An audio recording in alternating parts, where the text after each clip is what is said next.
आपको प्रातः काल थोड़ा जल्दी जगना है, क्योंकि सूर्य उदय होने के बाद जब हम जगते हैं उसके बाद मन की एकाग्रता और शांति बहुत कम हो जाती है। आप सूर्योदय से पहले जगें, उस समय मन बहुत शांत होता है। प्रातः काल नित्य क्रिया से निवृत्त होकर के चाहो तो स्नान कर सकते हो, न चाहो तो वो भी आप बाद में भले ही कर लेना, नहा भी बाद में लेना, लेकिन उससे पहले किसी एकांत स्थान में कुछ जमीन पर बिछा करके बैठ जाइए। जिनके शरीर में कोई परेशानी नहीं है, बैठने में कोई दिक्कत नहीं है, ऐसे लोग जमीन पर बैठें, और जिन्हें परेशानी है नहीं बैठ पाते वो लोग चौकी पर, कुर्सी पर कहीं भी बैठ सकते हैं। बैठ जाइए और इसके बाद जो हमारा मेरुदंड होता है, जो यह रीढ़ की हड्डी है ना, इसको सीधा रखिए, बिल्कुल ऐसे। इसको आप सीधे रखेंगे। ये जो पहली उंगली और अंगूठा, इन दोनों को ऐसे मिलाएंगे। ये जो चीज होती है ना भाइयों, इसे ज्ञान मुद्रा कहते हैं। इसका प्रयोग करने से हमारे ज्ञान की तंत्रिकाएं खुलने लगती हैं।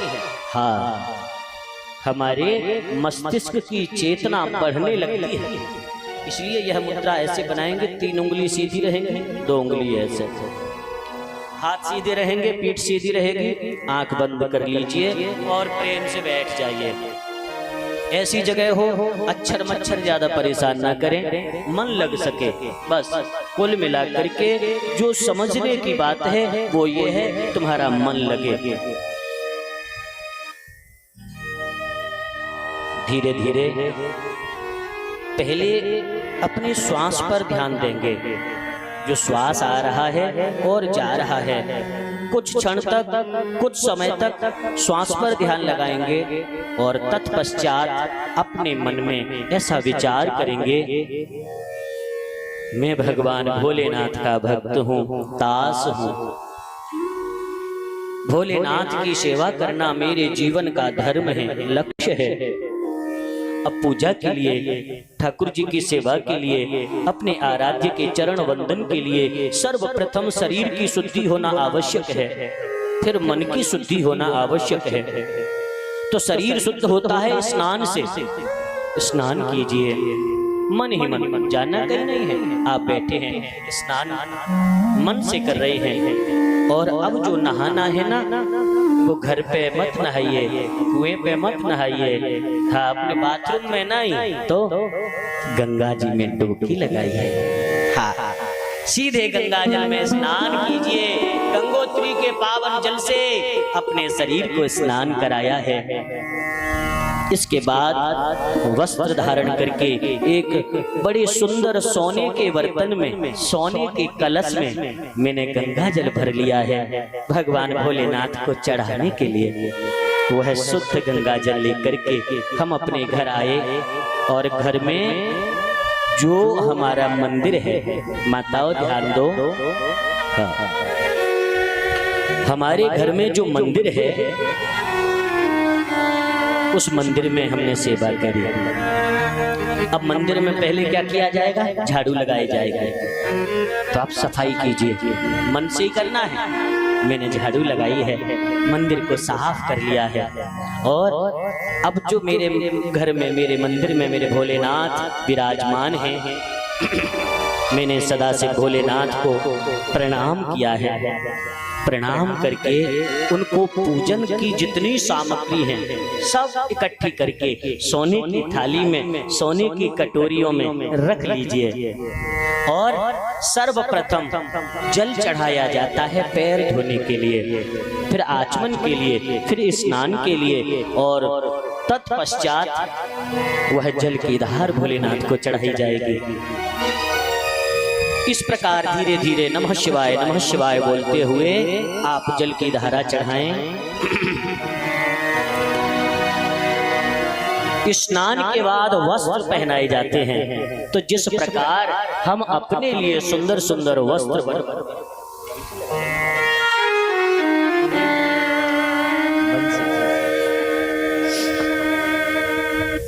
माताओं, जैसे आप अपने लिए सुंदर सुंदर साड़ी बनवाती हैं, उसमें लेस लगवाती हैं, फॉल लगवाती हैं, तरह तरह के उनमें कढ़ाई करवाती हैं, कारीगरी करवाती हैं, ऐसी ही कारीगरी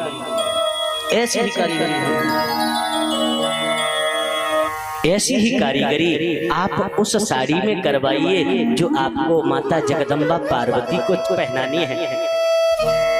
ऐसी सुंदर साड़ी माता पार्वती को अर्पित की है। भगवान भोलेनाथ को सुंदर वस्त्र समर्पित किए हैं, रेशमी वस्त्र भगवान को चढ़ाए हैं और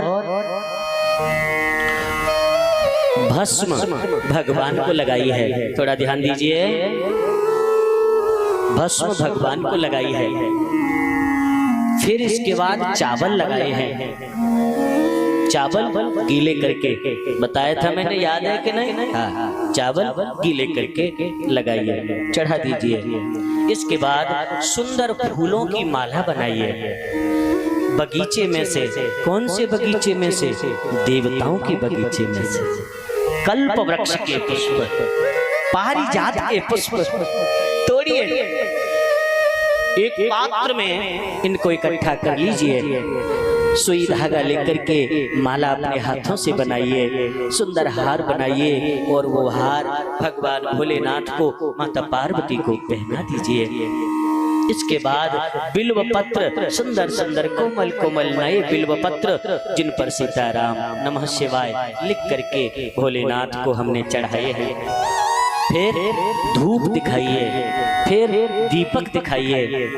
इसके बाद भगवान को भोग लगाइए, भोग में सुंदर सुंदर पकवान बनाइए। अब कुछ खर्चा तो हो नहीं रहा, तो फिर कंजूसी करनी काहे को? फिर कंजूसी काहे बात की? 56 प्रकार के व्यंजन बनाओ, भोग बनाओ, बढ़िया बढ़िया सुंदर दूध की खीर बनाई है और पकवान बनाए हैं, पूड़ी पकौड़ी मकौड़ी कचौड़ी दही रायता सब्जी जो तुम बना सकते हो सब बनाना मन से ही है। सब हमने अपने रसोई में बनाया है, बना करके सुंदर पात्र में उन सारी चीजों को सजा करके भगवान को भोग लगाया है। भगवान भोलेनाथ माता पार्वती मेरे सामने बैठ करके वह भोग पा रहे हैं। हाँ, अपने हाथों से पवाइए। इसके बाद भगवान को सुंदर फल फूल अर्पित कीजिए और फिर कुछ दक्षिणा अर्पित कीजिए। बढ़िया सुंदर मोहरों के ढेर, रत्नों के ढेर, सुंदर सुंदर मणियां भगवान को अर्पित कीजिए। फिर इसके बाद भगवान की भाव से आरती कीजिए। जैसे हम आरती करते हैं तो हम आरती करते हैं अपने घर में एक बत्ती लगाते हैं, एक ही तो लगाते हैं ना, और वो भी घी में डुबा के।